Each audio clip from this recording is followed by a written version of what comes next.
अस्सलाम वालेकुम नाज़रीन, प्रोग्राम अॼु जी ॻाल्हि में मां हमारी मेज़बान सबिन मेमण। नाज़रीन, कराची में दहशतगर्दनि ख़िलाफ़ टारगेटेड ऑपरेशन हलंदड़ आहे, पर उन बावजूद ॿिनि पुलिस एहलकारनि समेत 9 माण्हुनि खे टारगेट करे क़त्ल कयो वियो। ऑयल टैंकर्स में धमाका कया विया। नाज़रीन, अमन अमान जो मसइलो हिन मुल्क लाइ नासूर बणिजी चुको आहे त ॿिए तरफ़ वरी सियासी पार्टियुनि जी उथल पुथल ऐं धरणनि जी सियासत जो चोबोल पिणु हलंदड़ आहे। अॼोके प्रोग्राम में इन मौज़ू ते ॻाल्हाईंदासीं। असां सां स्टूडियो में महिमान आहिनि पीपल्स पार्टी जा अॻवान मुज़फ़र शुजरा साहब, वॾी महिरबानी अवां जी प्रोग्राम में आया।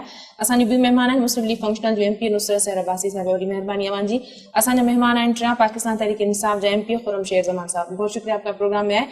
मुज़फ़र साहब, पहिरीं मां तव्हां खां पुछणु चाहींदमि त कराची में दहशतगर्दनि ख़िलाफ़ टारगेटेड ऑपरेशन केतिरे वक़्त खां हलंदड़ आहे? टारगेट करे मारण त हिकिड़ी अलॻि ॻाल्हि आहे, पर हिकिड़ो जेको मख़सूस पुलिस वारनि खे निशानो करे मारियो वञे थो, उन्हनि ते फायरिंग कई वञे थी, ऑयल टैंकर्स में धमाका कया वञनि था, ऐं पोइ इहे ॾोहारी भॼी वञनि था, लिकी वञनि था, कंहिंजी पकड़ में नथा अचनि। इहो कहिड़े क़िस्म जो ॾोह आहे? इहो कहिड़े क़िस्म जा मुजरिम आहिनि? महिरबानी तव्हांजी। कराची जेको आहे हिकिड़ो वॾो जंगल आहे, तव्हांखे ख़बर आहे, वॾो शहर आहे ऐं 2 करोड़ जो आबादी आहे।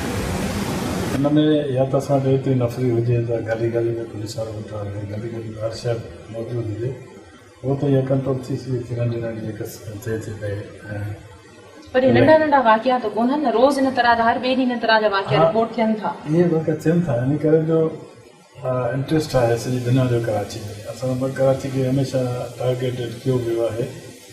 वजह सिर्फ़ इहा त कराची हब आहे पाकिस्तान जी। पाकिस्तान में पैसा सॼो कराची मां जनरेट थिए थो पियो, पर जनरेशन खे रोकण लाइ, पाकिस्तान खे पाण धकेलण लाइ हीअ जेका इहे थींदी रहंदियूं। केरु बि कंहिंजी हुकूमत अचे, असांजी हुजे या ॿिए कंहिंजी बि हुकूमत हुजे, त इहे थींदी रहंदी। को हुन में घटिताई अचण जी का ॻाल्हि कोन्हे, छो जो तव्हांखे ख़बर आहे मतिलबु घटिताई नथी अची सघे।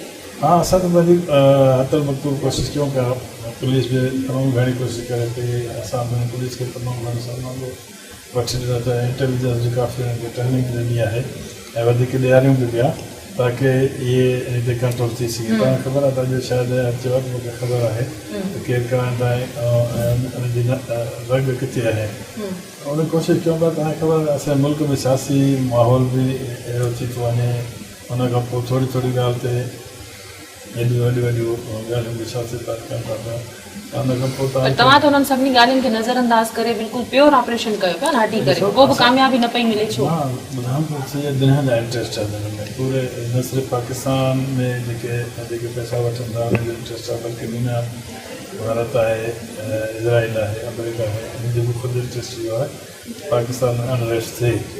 वजह इहा आहे इहे ॾोहारी इते ई जुर्म करे, ॾोह करे, इते ई बम उछलाए करे, हिकिड़ो कुझु धमाका थियनि था त ॻाल्हि सम्झ में अचे थी त पाण खे बि उॾाए छॾियो। इहे ॾोहारी इते ई लिकनि था, उन्हनि इलाइक़नि में पुलिस थाणा आहिनि, कानून आहे, कानून जी रिट आहे, उनजे बावजूद नज़र छो नथा अचनि? डेफिनेटली इहा तव्हांजी ॻाल्हि सही आहे त हिते ई किथे न किथे छुपी वञनि था। पर ॿुधायां मां त हर जॻह ते हर माण्हू सां हिकिड़ो पुलिस वारो बीहणु मुमकिन कोन्हे।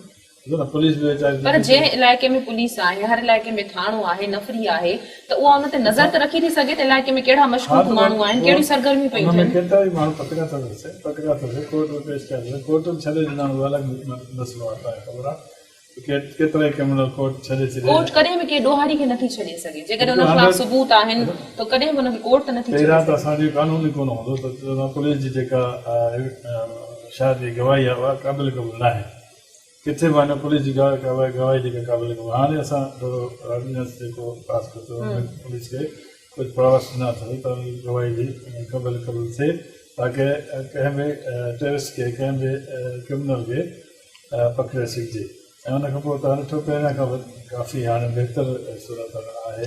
पहिरियां पर्चियूं तमामु घणी हूंदियूं, हाणे पर्चियूं घटि थी वियूं। जॾहिं अॼु बि रिपोर्ट थियो आहे त 30% वधीक पर्चियुनि में, भते जी पर्चियुनि में इज़ाफ़ो ॾिठो वियो आहे। तव्हांजी मीडिया आहे, तव्हांजी मीडिया जंहिंखे न, असांजी मीडिया न, इहो रिपोर्ट थिए थो हर उन में अख़बार में, माण्हू इहे वञी करे शिकायतूं दर्ज कराइनि था। उहे अहिड़ी ॻाल्हि कोन्हे, मुंहिंजे ख़्याल में हाणे घटि थी वई तमामु। बाक़ी तव्हां सियासत में सियासी ॻाल्हियूं कयूं पोइ त चवंदासीं ज़ाहिर आहे। मां पंहिंजे पीपल्स पार्टी फेवर कंदुसि, जेके मुंहिंजी पार्टी जे अगेंस्ट चवंदो ज़ुल्म थी वियो, तबाही मची वई आहे।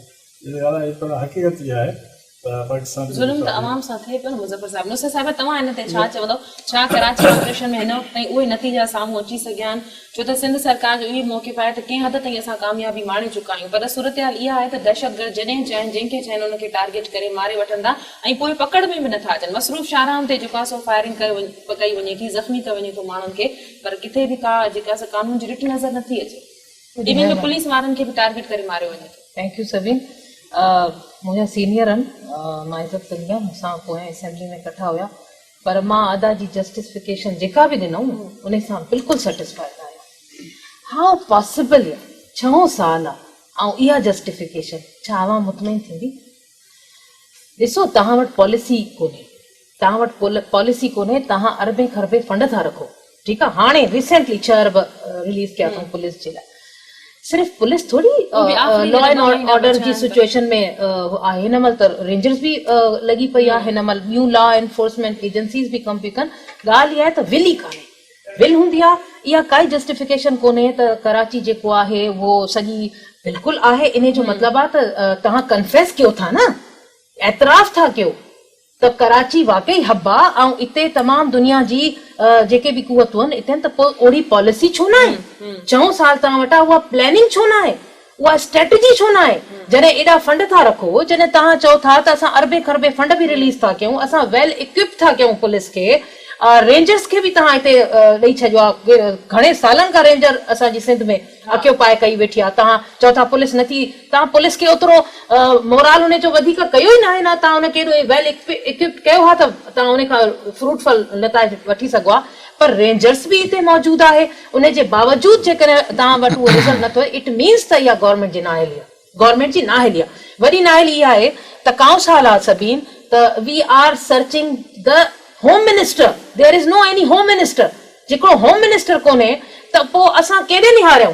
यानी हिकु शइ जे लाइ सीएम साहब खे ॾिसूं, सीएम साहब बि उहो जेको असां हाणे छा चऊं, असांजे 3 भेरे सीएम साहब खे जेको असेंबली में ॻाल्हाए थो त ख़बर ई नथी पए त छा थो ॻाल्हाए। जॾहिं एॾी सिचुएशन हुजे न, त अहिड़े वक़्त में असां जेको आहे अहिड़े क़िस्म जी जस्टिफिकेशन सां बिल्कुलु सेटिस्फाइड न आहियूं। लॉ एंड ऑर्डर जे त तव्हां त को बयान ई न कयो आहे, इन खां वधीक बदतर हालत आहे। कराची खां वठी कश्मीर ताईं, सिर्फ़ु कराची खे टारगेट न आहे न, कराची खां वठी हैदराबाद वञो, ठठे हलिया वञो, तव्हां लाड़काणे हलिया वञो, तव्हां शिकारपुर हलिया वञो, खोटकी हलिया वञो, खैरपुर हलिया वञो, कहिड़ो अहिड़ो डिस्ट्रिक्ट न आहे जिते रोज पिटको न आहे, जिते घरनि में मातम कोन्हे। घणा माण्हू किडनैप थियल आहिनि, इंजीनियर, डॉक्टर्स, असांजा दीवान, असांजी नंढी नंढी ॿारड़ियूं, ॿार मासूम, 9 महीननि खां ॿार किडनैप थियल आहिनि।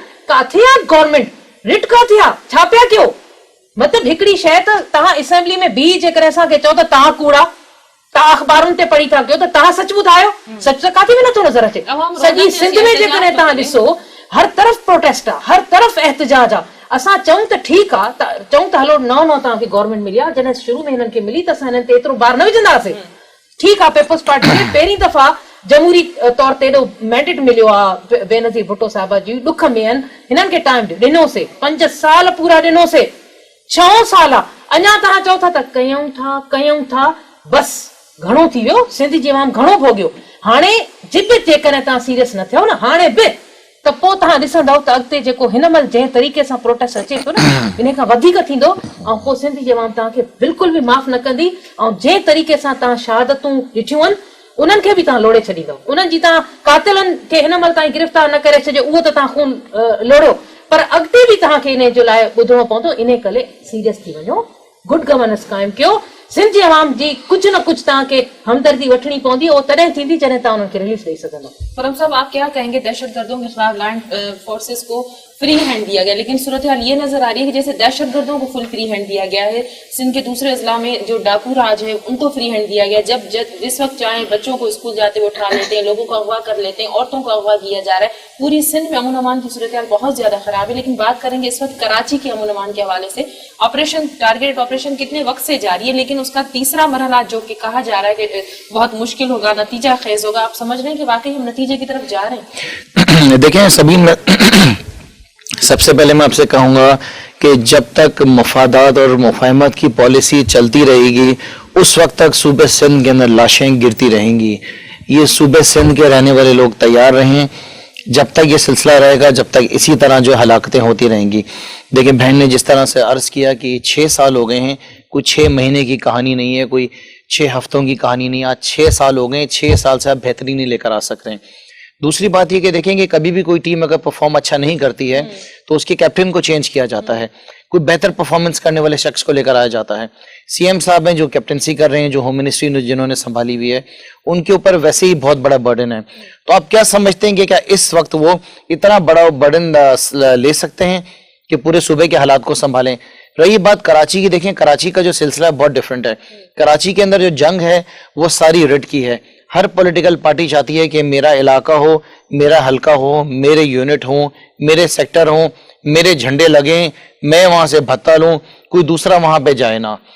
तो जब तक ये चीजें नहीं खत्म होंगी, जब तक लोगों को एक्सपोज नहीं किया जाएगा, जब तक सरों के ऊपर नकाब रख के लोगों को टीवी पे सामने लेकर आया जाएगा, जब तक ये कहते रहेंगे हमारे मिनिस्टर साहिबान असेंबली में खड़े होके कि हम बेनकाब करेंगे, हम बेनकाब करेंगे, जब तक बेहतरीन आने वाली है। देखिए बेसिक चीज क्या होती है कि इनको आखिर में जाके मुड़ के अपने वोटर्स के पास जाना होता है। आप कम से कम इतनी तो हिम्मत रखेंगे, इनको बेनकाब तो करें, कौम को बताएं तो सही कि कौन लोग हैं, कौन सी पॉलिटिकल पार्टीज हैं जिनके ऐसे जो हैं, जिनके पास ऐसे एलिमेंट्स हैं, जिनके ऐसे विंग्स हैं, क्रिमिनल विंग्स हैं उनके, कि जो इस तरीके के तमाम मामला शहर के अंदर चला रहे हैं। देखें बेहतरी की कोई सूरत नजर नहीं आ रही है। अगर आपको चेंजेस लेकर आनी है तो वही बात मैं दी रिपीट करूंगा कि आपके अंदर सबसे पहले जो है विल होनी चाहिए। अगर आपके विल नहीं है तो आप कैसे बेहतरी लेकर आ सकते हैं? कोई गिनती नहीं है। वही बात है जो कही इन्होंने कि डॉक्टर्स को आप देख लें वो भी किडनैप हो रहे हैं, इंजीनियर्स किडनैप हो रहे हैं। अच्छा, सबसे मजे की बात कि अगर कोई किसी का फैमिली मेंबर कहीं किसी फॉरेन कंट्री से आता है तो वो भी किडनैप हो जाता है। तो इंसान जाए तो जाए कहाँ? अगर कोई शख्स 6 महीने हुए इस मुल्क को छोड़े हुए और वो दुबई तक भी गया है तो वहां से फोन करके डर डर के पूछता है कि हालात कैसे हैं यार, मैं तो नहीं आ सकता हूँ, मुझे तो डर लगता है। मोबाइल स्नैचिंग होती थी, अब नई प्रैक्टिस में आपको बताऊं कि औरतें फैमिली जब घरों से निकलती हैं, गाड़ी के बाहर जाती हैं, डिफेंस के अंदर मैं आपको बताऊं, अपने हल्के में बताऊं कि पहले से मोटरसाइकिलें तैयार होती हैं, मोटरसाइकिलें तैयार होती हैं, औरतों की रोड के ऊपर जेवर उतारे जाते हैं, पर्स छीने जाते हैं, एक्सपेंसिव घड़ियां गुम हो जाते हैं, कुछ पता ही नहीं है। इनकी सबसे बड़ा जो इनका फेलियर है मैं आपको बताऊं सबीन, वो इनकी इंटेलिजेंस का है। जीरो इंटेलिजेंस है। वैसे तो बहुत कहते हैं कि हमारी पुलिस जो है माहिर है, मरे हुए हाथी से भी जो ना बातें ग्वाल लेती है, लेकिन मेरी समझ से बाहर है। देखें सीधी सीधी बात है, ना अहल जो है ये गवर्नमेंट है, इनका डिपार्टमेंट सबसे बड़ा होम मिनिस्ट्री का नाअहल है। अब देखें कितनी लाशें गिर गई हैं और कितनी लाशें उठाएंगे लोग। एक लिमिट होती है, वो लिमिट क्रॉस हो चुकी है। आप किस मुंह से लोगों के पास वापस जाएंगे वोट मांगने के लिए? अगर वही चोर दरवाजे से आपने आना है तो ठीक है, फिर आप इसी तरह चलाते रहें, अदरवाइज मैं नहीं समझता हूँ कि सिंध वाले लोग आपको कबूल करने वाले हैं। नाज़रीन प्रोग्राम में वक्त हुआ ब्रेक जो वठूं था ब्रेक।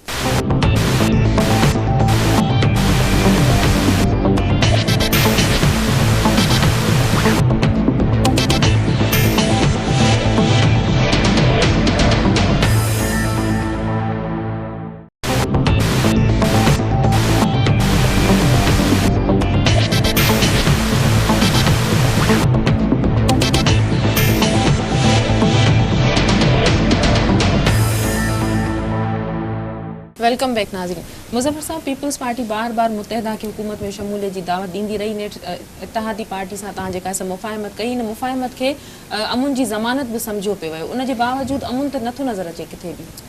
ॿिनि पहिरियों त मां इहो चवंदुसि, अदे चयो त असांजा चीफ मिनिस्टर साहिबु जेका नालो कैप्टन नालो न ईअं न आहे। चीफ मिनिस्टर साहिबु असांजो कॉम्पिटेंट माण्हू आहे ऐं वॾी मतिलबु तजुर्बेकार माण्हू आहे ऐं इन खां वधीक तजुर्बेकार माण्हू थी कोन थो सघे। असांजी पार्टी में त अहिड़ो माण्हू तजुर्बेकार कोन्हे जेको साईं खे एॾो तजुर्बो आहे। भुट्टे साहिब सां गॾु रहिया, भुट्टे साहिब खां पोइ बनर्जी साहिब सां गॾु रहिया ऐं हाणे हू कमांड पियो करे सघनि। जीअं तव्हांखे उन मां सुठा नतीजा निकिरंदा, तव्हां ॾिसजो वेठा निकिरंदा।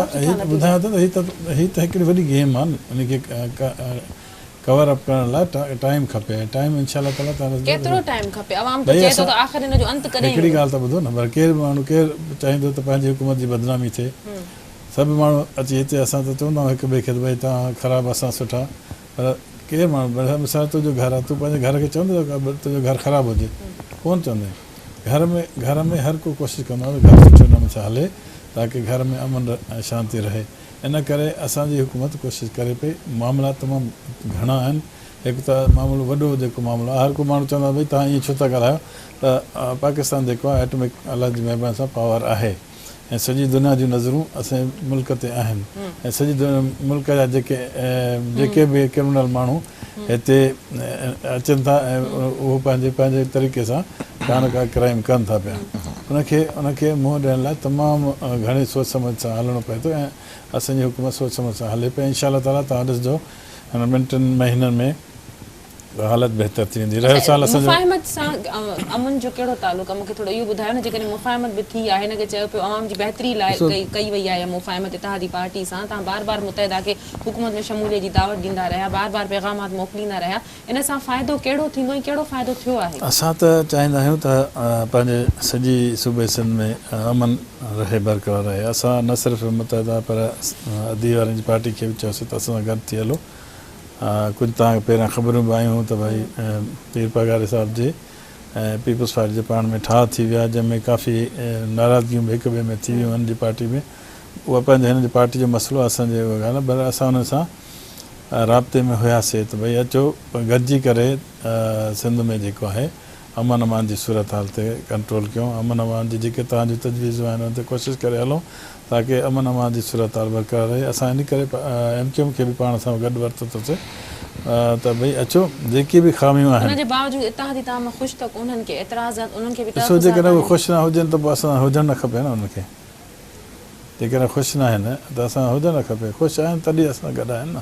जॾहिं त उन्हनि जा अहिड़ा बयान साम्हूं अची चुका आहिनि, उन्हनि जो अल्टीमेटम साम्हूं आयो, उन खां वरी डिघी मीटिंग्स थियूं, उन खां पोइ अल्टीमेटम वापसि वियो। उहो त भली तव्हां उन खां पुछे घुराए करे पुछी सघो था भई छो ईअं कयो था, पर जेकर मां त इहो ई चवां थो जेके नाख़ुशि आहिनि त पोइ असांखे छॾे न वञनि। उहे ख़ुशि आहिनि असां सां गॾु, हुकुमरान थिया वेठा आहिनि।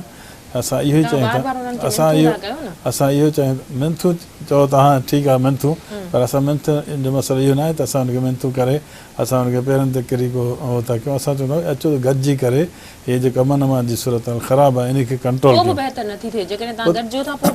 थी वेंदी इंशाअल्लाह। असांजी त कोशिशि आहे न, भला असांजी नियत साफ़ु आहे न। जंहिंजी नियत साफ़ु हुनजी चवंदा नियत साफ़ु त हुनजे अलाह मदद कंदो आहे।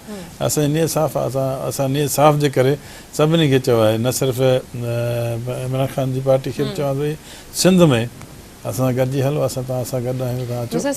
मुज़फ़र साहिब जो चवणु आहे त असांजी नियत साफ़ु आहे, असां ॿियनि पार्टियुनि खे बि चयो आहे गॾिजी हलनि, ऐं यकीनन जेको आहे सो असांजा इत्तेहादी आहिनि ऐं जेके उनखे इहो सम्झो पियो हिन मुफ़ाहिमत खे त आवाम जे भले में वेंदी, आवाम जे फ़ाइदे में वेंदी, अमन अमान जी सूरत हाल खे बहितर कयो वेंदो। तव्हां सम्झो था त का बहितरी अची सघंदी, कहिड़े तरीक़े सां बहितर कयो वेंदो या ऑपरेशन जी स्ट्रेटजी खे चेंज कयो वेंदो?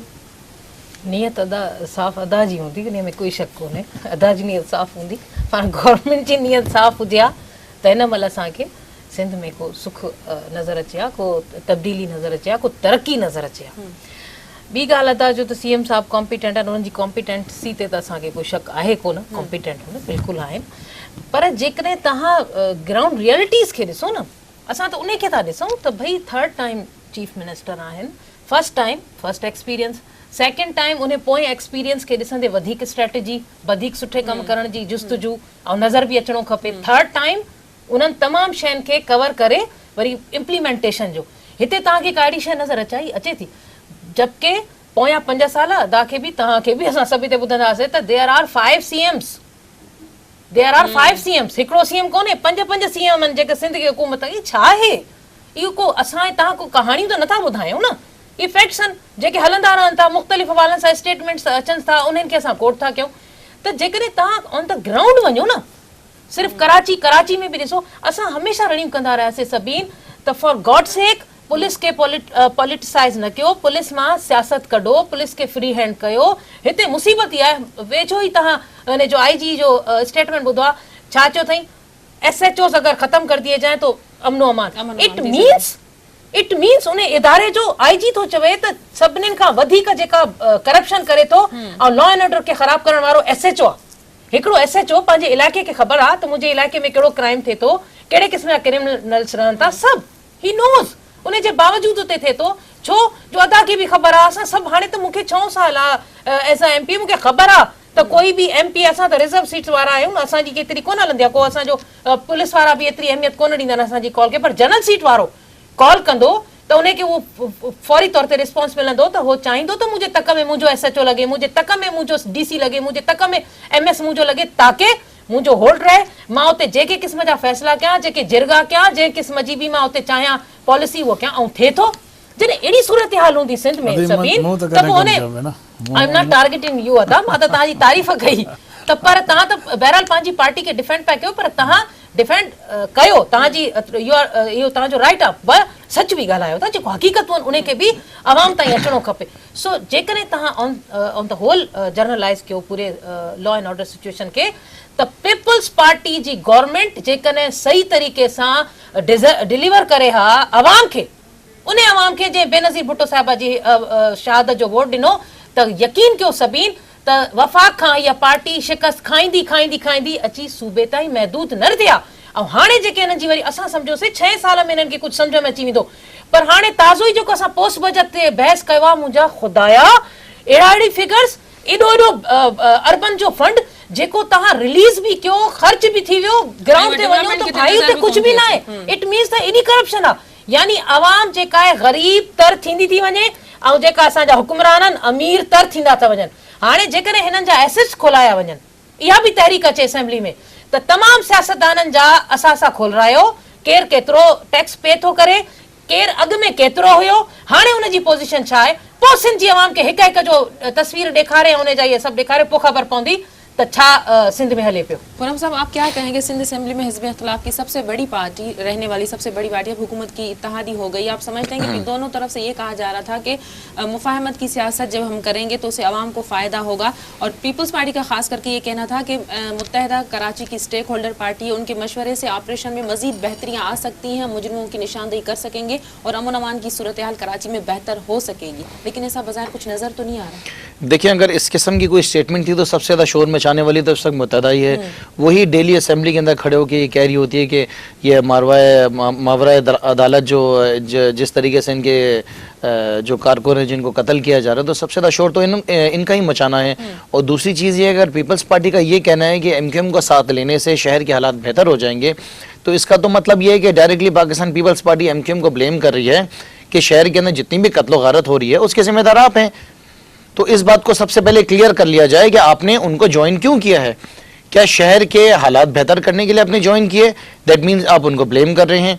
और अगर आप समझ रहे हैं कि वो पॉइंट आउट करेंगे कि कौन लोग हैं कि जिनको जो है आपने टारगेट करना है, तो फिर आप जो है पॉलिटिकल विक्टिमाइजेशन की तरफ जा रहे हैं।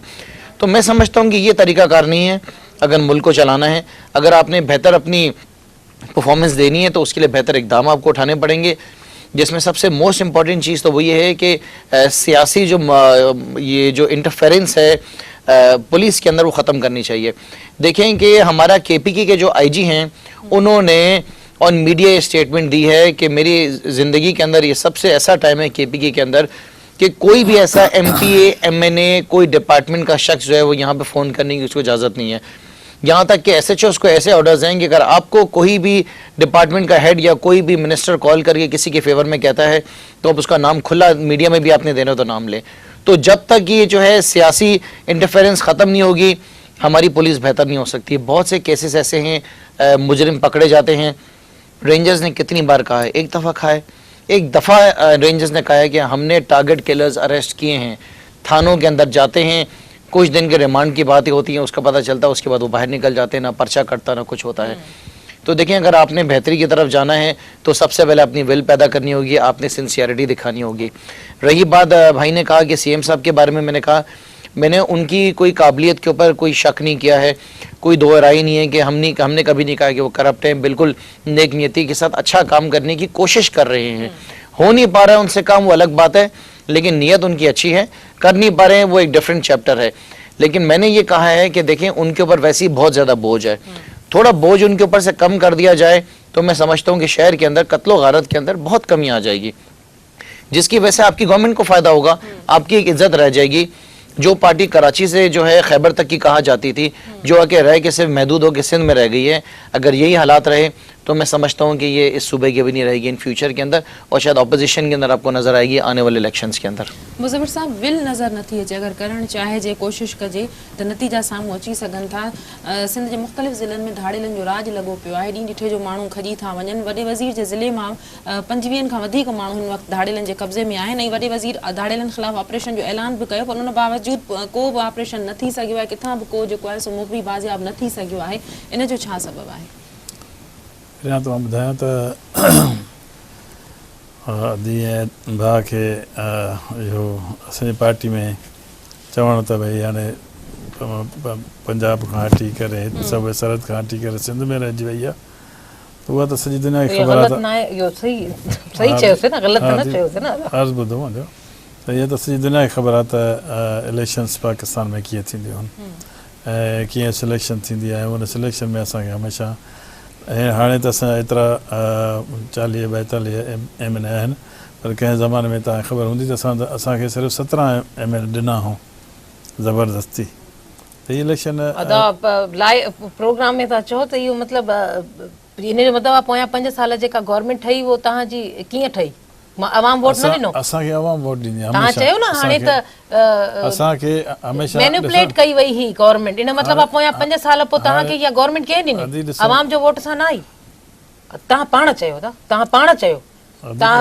तव्हांखे इंटरप्ट कोन कयो न पर इहा शइ असांखे क्लियर थियणी खपे न अवाम बि ॿुधे मां बि तव्हांखे इंटरप्ट कंदुसि हा जा बिल्कुलु बिल्कुलु अदा मां तव्हांखे मना न थी कयां त इहे चवनि था त सिंध मां बि वेंदी हली हाणे पहिरियां लास्ट टाइम बि अदी वारनि सभिनी चयो त भई हाणे हुकूमत वेंदी हली सिंध में पोइ छा थियो असांखे अञा वधीक वोट मिलिया असांखे हिन पंहिंजो बि ख़्यालु करणु खपे हिननि खे त अॼु हे 7 मेंबर आहिनि या 6 मेंबर आहिनि अलाह करे ईअं न थिए त हिकिड़ो मेंबर रहिजी वञे ऐं इमरान ख़ान हिते हुजे बि कोन हिन खे पंहिंजो ख़्यालु करणु खपे ईअं ॿिए ते चवण त सवलो हूंदो आहे भई फलाणा जेकॾहिं असां जेको ॻाल्हायो आहे उन खे जेकॾहिं तव्हां चओ त कूड़ था ॻाल्हायो ईअं न आहे ऐं खीर जूं नदियूं थियूं वहनि ऐं सिंध में जेको आहे बहितरीन क़िस्म पोइ असां चऊं त मां ग़लति बहितरीन रिज़ल्ट ॾियण वारा असां बिल्कुलु कूड़ पिया ॻाल्हायूं असां अवाम ॾियण वारा न बहितरीन रिज़ल्ट जेको कयो त हाणे सभिनी खे ख़बर आहे त छा ते सॼी राति ठपा लॻा ख़बर न जेकॾहिं असां कामयाबु थियूं था तव्हां चओ ठपा लॻाया जेकॾहिं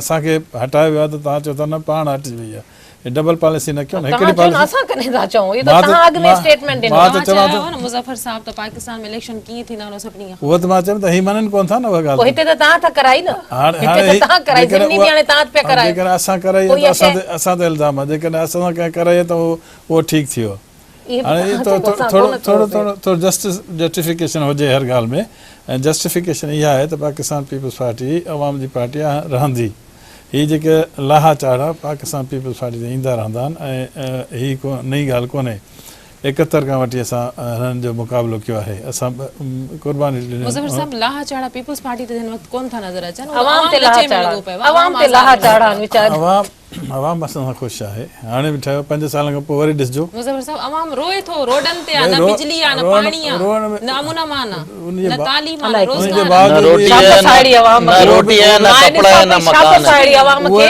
अहिड़ी हालतुनि में बि ख़ुशि आहे उहो बि ही चवनि था न असां छा त अवाम थी धाड़ घोड़ा करे धाड़ घोड़ा हाणे अॼु बि जेका अवाम हिन रोडनि ते बिलावल हाउस जे अॻियां जेको एहतजाज उहो अवाम जो हो न मुंहिंजो त एहतजाज कोन हो कल्ह इलेक्शन थी आहे कल्ह टोनी रेवेन्यू वारनि ते जेको ज़ुल्म कयो अथव अदा कुझु त ख़ुदा जो ख़ौफ़ कयो एडमिनिस्ट्रेशन तव्हांजी पुलिस तव्हांजी ॾंड एहतजाज करण तो हक़ आहे न पोइ हे जो एहतजाज था कनि त पोइ तव्हां चओ त ग़लति था कनि प्रोटेस्ट करण इन जो मतिलबु आहे त सिंध जी अवाम बि एजेंडे ते आहे ईअं त न आहे पंहिंजे राइट्स जे लाइ पंहिंजे हक़ जे लाइ हर कंहिंखे कमु पोइ तव्हां एॾो सुनो यार जेके तव्हां बि सीन ॾिठा हूंदा जंहिं तरीक़े सां हुननि सां डंडा वरसाया हुआ ज़ुल्म एहतजाज पिया कनि न तव्हां उन्हनि खे मना कयो इन जो अच्छा ॿिया वरी जेकर ॿी का पार्टी थी करे त तव्हां उनखे सिक्योरिटी फराहम था कयो सिंध जा मारूड़ा जने अची था थे एहतजाज कंदा त उन डंडा था यानी ॿी का पार्टी करे त रेड ज़ोन में बि वञे उनखे कोई मसलो न आहे पर जेकॾहिं सिंध जो ग़रीब अवाम अची धाड़ घोड़ा करे त असांजे हक़ जे लाइ तव्हां असांखे कुझु ॾियो तव्हां जेकॾहिं जस्टिफिकेशन ॾींदो पंहिंजी पार्टी जी त सही त ॾियो हक़ त ॻाल्हायो ईअं थोरी आहे ॿी ॻाल्हि मां इहा बिल्कुलु चवंदमि त तव्हां चओ था त ईअं न थिएव जो 7 बि हलिया वञो अदा असां त जेतिरा आहियूं भला ठीकु आहे अॻे बि हुयासीं हाणे बि असां कोन था वॾो वात सां चऊं त असां हेॾा थी वेंदासीं तव्हां ते त एतमाद आहे न सिंध जी अवाम जो तव्हांजे मथां उहो हुयो बेनज़ीर भुट्टो साहिब जी शहादत जो हाणे जेको ज़बरदस्ती वारो वोट आहे जेका केयर टेकर सॼी दुनिया इन ते रिकॉर्ड ते अची वई आहे त इहा केयर टेकर तव्हांजी पंहिंजी हुई MQM खे तव्हां पाण सां विहारियो मैन्युपुलेट कयो आहे उन खां पोइ सॼी एडमिनिस्ट्रेशन मां अखियुनि सां ॾिठो मतलब 8 डिस्ट्रिक्ट हिन महिल बि जेका शिकारपुर में इलेक्शन थी त पुछो घणा एसपी डीएसपी उते वेठा हुन जो केड़ो कम आहे? एसपी डीएसपी न वेन लाइन आइडन जे लाइ तहां जी रेंजर्स उते वेठी आ, लाइन आइडन तहां जी न पुलिस छा थी उते करे? माण्हू वेठनि पाण उहे में सब उहो सही आहे। बाक़ाइदा धुर था थी वञनि। कोई असां न- अखियुनि कोई सां धुर ॾिठो कोन्हे, मां आहे जॾहिं कयो तेसि पाण। एडमिनिस्ट्रेशन अहिड़े क़िस्म जी हूंदी ऐं उते लॻंदो त ठपा त लॻंदा, हिकिड़ो मिंट आवाम अजी, वीचारी हिकिड़ो कान मिंट, निकिरी हिकिड़ो मिंट सघंदी। अजी, हिकिड़ो सांगड़ जी मिंट, इलेक्शन मूंखे हिकिड़ो ख़बर मिंट अजी, आहे। हिकिड़ो हिकु मिंट मां ॿ जुमला चई वञा। सांगड़ जी इलेक्शन असांजे अखियुनि जे अॻियां आहे, कहिड़े तरीक़े सां असांजे वोटर्स खे तव्हां दहशत हुननि जे मथां फैलाई ऐं उन्हनि खे घरनि मां निकिरण ॾिनो। वोट उन्हनि खे न ॾिनो, एसपी डीएसपी उते पिया ड्यूटी ॾियनि ऐं वरी उतां जी खटियल जेका नुमाइंदा आहे जेका धांधली करे खटी आई आहे, हिकिड़े चैनल ते वेही थी चवे त फंक्शनल लीग जेका वो चैंपियन आहे रिगिंग जी। अमड़ मां बि इन चैनल ते वेही जवाब थी ॾियां जेका खटी आई आहे तूं जेकॾहिं फंक्शनल लीग खे थी चवे त चैंपियन आहे रिगिंग जी, त पोइ असां त हिन महिल रूल कयूं हा न, रिगिंग करे असां रूल कयूं हा न।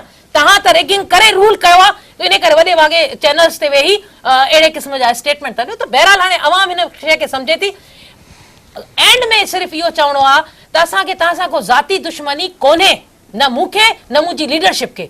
असां चऊं था डिलीवर कयो, ख़ुदा जो वास्तो अथव डिलीवर कयो। तव्हां परेशान छो था थियो? डिलीवर कयो अवाम खे तव्हां परेशान छो था थियो? जे अवाम जो खाओ न, परेशान छो था थियो? कीअं न परेशान थींदासीं? अवाम त असांखे असां चाहे बि थी न। अवाम मां आहियूं, असां बि इन में अवाम में आहियूं। बाबा, तव्हांखे उहे त- काई परेशानी कोन्हे जो उहे त- तव्हां उहे त वॾे वॾे जेके बंगलनि में नौसरबाज़ वेठा उहे आहो, रोडनि ते एसिन में आहिनि न। वेठा आहो, जेका रोडनि ते अवाम वेठी आहे न, जेका थर जी नौसरबाज़, अवाम रोडनि ते नौसरबाज़। वेठी आहे, जंहिंजे लाइ तव्हांजा रोडनि ते वेठल अवाम जंहिंजे लाइ तव्हां चओ था त असां इन्हनि ते मच्छरदानियूं ॾिनियूंसीं, असां इन्हनि खे पाणी ॾिनोसीं हर मिठो, शइ ॾिनी आहे इन्हनि पाकिस्तान वटि इहो हुयो ई कोन। टियों दफ़ो तव्हां सीएम थिया, 40 सालनि खां पीपुल्स पार्टी रूलिंग बि थी करे सिंध ते, अञा बि थर जे माण्हुनि जी जेकर इहा हालत आहे त पोइ त बदकिस्मती आहे सिंध जी अवाम, बस ॻाल्हाए पूरो बदकिस्मती आहे। ॻाल्हाए पूरो कीअं ॻाल्हाईंदे? सच ॻाल्हाईंदमि त पोइ लाज़मी न, न, आहे, उन जे लाइ का लिमिट कोन हूंदी आहे। कल्ह मां पाण वेठो हुउसि इलेक्शन में, मूंखे कसम खणायो, कसम ॾे, एतबार कयो एज़ अ मुस्लमान त एतबार कयो त असां कंहिं बि वोटर खे कोन झलियोसीं, कंहिं बि वोटर खे असां हिंड्रेंस न विधीसीं। तव्हां नी मां तव्हां ते त शक कोन थी कयां न, मां पीपल्स पार्टी आहे न, मां पीपल्स पार्टी आहे न। इनफरादी तौर ते जेकॾहिं पीपल्स तव्हां पार्टी आहे पंहिंजी न, ॻाल्हि कंदो मां त उहा पीपल्स इंडिविजुअल थी वई, न, न, individual जेकॾहिं मां- जनरलाइज़ कंदो त सॼी जनरलाइज़ शइ साम्हूं मां अची वेंदी। उतां जी गवाही ॾियां थो न, मां वेठो हुउसि पाण उतां जी हुते। तव्हां सॼी जी गवाही जा तव्हां ज़िम्मेदार न आहियो, ना ई बिल्कुलु तव्हां ॾेई ज़िम्मेदार सघंदव, ना ई आहियां। ॾेई सघंदव, इन करे न खणो ज़िम्मेदारी। ज़िम्मेदार- सुभाणे कुझु अहिड़ी हक़ीक़तूं साम्हूं अची वेंदियूं, पोइ न तव्हांखे ब्रेक जो वक्त असां- है, ब्रेक कहीं- खां पोइ कहीं- कंटिन्यू कंदासीं। ब्रेक के बाद खुरम साहब मैं आपसे पूछना चाहूंगी, धरनों की सियासत की जो बातें हो रही हैं उस हवाले से मैं जरूर आपका मौक़िफ़ जानना चाहूंगी। नाज़रीन, प्रोग्राम में वक्त हुआ ब्रेक जो, वठूं था ब्रेक।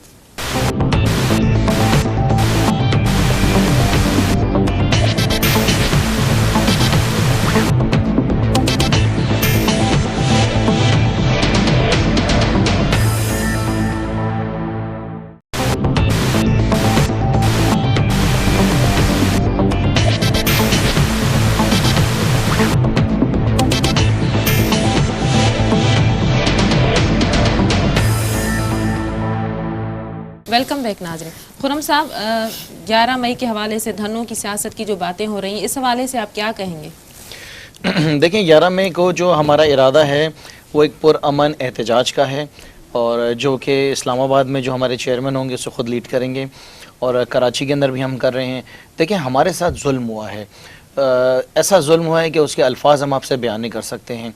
और लोग कहते हैं कि आप 1 साल से क्या सो रहे थे, तो देखिए 3 महीने तक तो हमारे चेयरमैन जो है वो हॉस्पिटल में बिस्तर पे हॉस्पिटलाइज थे। हमने 2100 पेज का जो वाइट पेपर बना के इनको फॉरवर्ड किया, जिसको जो है किसी डिपार्टमेंट ने जुडिशरी ने उसे देखने की तौफीक नहीं करी। और आप मामला देखें, हम तो कहते हैं कि 65 हल्के ऐसे हैं जिसके अंदर धांधली हुई है, लेकिन हम कहते हैं उसको भी आप छोड़ें। टोटल 4 हल्के हैं जिसके ऊपर आप रिकाउंटिंग कर लें और वो करें मीडिया के सामने। तो तमाम सियासी पार्टियां कह रही हैं कि धांधली हुई है। जमीयत उलमा इस्लाम फजलुर रहमान साहब कह रहे हैं कि केपीके में धांधली हुई है, जबकि आप केपीके में हुकूमत में बैठे हुए मियां साहब कह रहे हैं कि सिंध में धांधली हुई है। देखें सबीर, हम कहते हैं कि अगर हमने करी है तो आप रिकाउंट करें। आपको अगर हमारे किसी देखें बहुत बड़ा जुल्म हुआ है, जिस तरीके से इस दफा इलेक्शंस हुए हैं हमारे यहाँ, देखें लोगों ने, बुजुर्गों ने, बच्चों ने 6-6 घंटा लाइनों के अंदर खड़े हुए हैं। दुनिया का कौन सा मुल्क है जहां से आप मुझे बताएं कि लोग वोट डालने के लिए, चेंज के लिए, पाकिस्तान तहरीक इंसाफ के लिए पाकिस्तान के अंदर नहीं आए? अगर इसी तरीके से आपने इलेक्शंस कराने थे तो जरूरत क्या थी? और हमारा मकसद जो है वो रिकाउंट का वो ये नहीं है कि हम डेमोक्रेसी को डिरेल करना चाहते हैं। हम चाहते हैं कि लोगों के सामने, कौम के सामने हकीकत आए, और अगर आप गलत हैं तो आने वाले इलेक्शंस के अंदर आप किस तरह बेहतरी लेकर आ सकते हैं, बायोमेट्रिक का निज़ाम आप किस तरह लेकर आ सकते हैं। लेकिन अगर आपने इस चीज़ का इरादा कर लिया है कि 11 तारीख को आप हमें परेशान करेंगे, हमारा जो एक जमहूरी हक है, एक पुरअमन प्रोटेस्ट का आप वो हमें नहीं करने देंगे, तो इसके जो नताइज आएंगे उसके ज़िम्मेदार भी आप होंगे। क्योंकि हमने इरादा कर लिया कि हमने खामोश नहीं रहना है। एक दिन का प्रोटेस्ट होगा, बिल्कुल पुरअमन होगा, हम अपनी डिमांड्स देंगे, उसके आगे कुछ दिन देंगे हुकूमत को, इतने दिन हैं। देखिए, डिमांड तो सबसे पहले हमारी डिमांड यही कि 4 जो हल्के हैं उनको खोला जाए, और अगर आप 4 हल्कों को नहीं खोल सकते तो उसके बाद हम रोडों में निकलेंगे, वहाँ से उठेंगे नहीं, उसके बाद आपको 65 हल्के खोलने पड़ेंगे। तो ये तमाम मामला आपके हाथ में। कुछ लोगों का ये भी कहना है कि ये तो आप तीसरी कुव्वत को मौका दे रहे हैं कि खुदा ना खास्ता कोई हालात ना ख़राब हो जाएं। तो देखिए, मुल्क के हालात तो आप खुद ख़राब कर रहे हैं। आप कहते हैं कि जमहूरियत को जो है ख़तरा है, तो ये कौन सी जमहूरियत है? ये चोर दरवाजे से जो जमहूरियत आई हुई है पूरे सिंध के अंदर और ये पंजाब के अंदर, ये कौन सी जमहूरियत कहेंगे आप इसको? कराची में क्या हुआ, सिंध के अंदर क्या हुआ है, क्या लोगों ने देखा नहीं है? मूवियाँ बनी है, वीडियोज़ बनी है। 1 साल तक हम जो है कोर्टों के दरवाजे खटखटाते रहे, हमने वीडियोस दी, हमने तस्वीरें दी, दुनिया भर के हमने प्रूफ दिए। और जो चीफ जस्टिस साहब थे वो कहते हैं चेयरमैन साहब को, हुकूमतें बन गई, अब लोगों को देखें सड़कों पे लाने का क्या नहीं, मकसद देखें है? मेरी बात सुने। 1 साल जो हुआ है, 1 साल के अंदर हम जो सीधे रास्ते थे हम उन पे चल रहे थे। जो रास्ता हमें बताया गया, असेंबली में बताया गया कि भाई आप जाएं, आप इलेक्शन कमीशन को अप्रोच करें, आप कोर्टों के दरवाजे ठकटाएं, वो तो सब कुछ हमने करा, हर किस्म का प्रूफ दिया। उसके जवाब में चीफ जस्टिस साहब कहते हैं आखिर में कि मेरे पास 20,000 केसेस पड़े उसको देखने को। तो आपको ये नहीं एहसास है कि जो अवाम का हक छीना गया है, इतना बड़ा जो डाका डाला गया है, ये कौन सी जमहूरियत है? ये कौन से लोग इक़्तिदार में बैठे हैं? ये वो लोग हैं जो नारे मारते थे अली बाबा 40 चोर के, आज क्या हो गया उनको? वही बातें याद आ रही है लोगों को जो हमने कही थी कि ये जो है एक हिस्सा बांटा हुआ है कि 5 साल तुम्हारे 5 साल मेरे। ये क्या लोगों को बिजली देंगे, क्या लोगों को गैस देंगे, पानी देंगे, रोटी देंगे, कपड़ा देंगे, मकान देंगे, ये क्या दे सकते हैं? आज आपका मुल्क देखें किस जगह खड़ा हुआ है, मुल्क के हालात देखें क्या हैं। ये कौन जिम्मेदार है? ये 2 पार्टीज हैं जो इस मुल्क के ऊपर पिछले 30-35 साल से हुक्मरानी कर रही हैं, और जो हालात मुल्क के वो यही जिम्मेदार हैं। आपने क्या बेहतरी देखी? किसी एक डिपार्टमेंट में आप बताएं कि इस मुल्क ने तरक्की की है, बेहतरी करी है? हमारे साथ तो हमें तो हर जगह से टारगेट किया है। तो अगर इसी तरीके से आपने इलेक्शंस कराने, यही मामला आपने चलाने, तो आप हुकूमत कहाँ संभाल सकते हैं? फिर तो कौम क्या, लोग क्या, हर इंसान आपको बोलेगा, दुनिया बोलेगी आप नाअहल हैं, हर चीज़ में आप फेल हो गए। मुज़फ़र साहब, इन ते तव्हां छा चवणु चाहींदो? हिन वक़्तु मुल्क में जेका सूरत हाल आहे, टकराव वारी सूरत हाल आहे, अमन अमान जो मसइलो आहे, इन सूरत हाल में तव्हां सम्झो था त इन तरह जो जेके एहतजाज या धरणनि जी जेके सियासत जा चोबोल हलनि था, या सियासी पार्टियुनि जा जेके एतराज़ आहिनि इलेक्शन जे हवाले सां? ये अभी मेरे ख्याल में इमरान खान साहब को थोड़ा बहुत लीन होना चाहिए। अभी हमारा मुल्क इस तरह पीछे चलता जाएगा, ज़ाहिर है फिर डिज़ास्टर ही होगा। KPK में इनकी हुकूमत है, वहाँ पे मैं कहूँ कि 10 खामियाँ निकालूँ तो वो अलग मसला निकल जाएंगी। लेकिन हम नहीं चाहते कि इस तरह की बातें हों, हम नहीं चाहते। ठीक है, इनका कहना अपनी जगह पे दुरुस्त है कि 4 हल्कों की, हम मानते हैं इनकी बात कि 4 हल्कों की बिल्कुल इलेक्शन कमीशन को फेयर एंड फ्री करके बताना चाहिए। एक किसी की फ़र्ज़ करो मेरी कोई शिकायत है, तो अगर मुझे कोई शिकायत है तो बताना चाहिए, और जेकॾहिं हिननि जी बि का शिकायत है तो हिननि खे ॿुधाइणु पर ये खपे। तो मुख़्तलिफ़ सियासी पार्टियुनि के एतराज़ रहिया आहिनि। छा पोइ हर सूबे में जेको आहे सो डिकाउंटिंग थींदी हर ॾिसो न, जेकॾहिं कंहिंखे बि शिकायत आहे, शिकायत त अज़ालो थियणु खपे न, चाहे पीपल्स पार्टी खे हुजे या तहरीक इंसाफ़ खे हुजे या फंक्शनल लीग खे हुजे, जिते बि हुजे त उन जो अज़ालो त थियणु खपे न। ईअं असां केतिरो हिक ॿिए ते वेही ब्लेम कंदासीं त मां चवां खुरम साहब ख़राबु आहे, खुरम साहब चवां शुजरा साहब ख़राबु आहे, अदी चवंदी पीपल्स पार्टी ख़राबु, मां चवां हिननि जी पार्टी ख़राबु आहे। इहे त न थियणु खपे। कुझु न कुझु अहिड़ो तरीक़ो हुजणु खपे त असांखे इहा सेटिस्फिकेशन हुजणु खपे त इलेक्शन जेका फेयर थी आहे। हाणे मूंखे पंहिंजी शिकायत आहे त असांजे पाकिस्तान खां हटाए करे हिकिड़े सूबे में हुननि मंजमंद कयो आहे। हालांकि अवाम त असांखे चाहे थो, KPK में बि असांजा माण्हू आहिनि, ईअं त कोन्हे त भई KPK में असांजी पीपल्स पार्टी कोन्हे या पंजाब में असांजी पीपल्स पार्टी कोन्हे। असांखे बि हक़ु आहे त असां बि हुते अवाम सां मिलूं, अवाम सां ॻाल्हियूं कयूं ऐं अवाम सां ॻाल्हि करे असांजूं सीटूं जेके आहिनि उहे क्लियर थियणु खपनि। एॾा वॾा कमु करण जे बावजूदि तव्हां ॾिठो असांखे केतिरो घुटियो वियो। असांखे चयो ॿाहिरि निकिरंदो, तालिबान जी तरफ़ां अलॻि धमकियूं त ॿाहिरि निकिरंदो तव्हांखे उॾाए छॾींदासीं। यूसुफ रज़ा गिलानी साहिब जो पुटु अञा ताईं किडनैप थियो वेठो आहे, अञा ताईं न मोटियो आहे।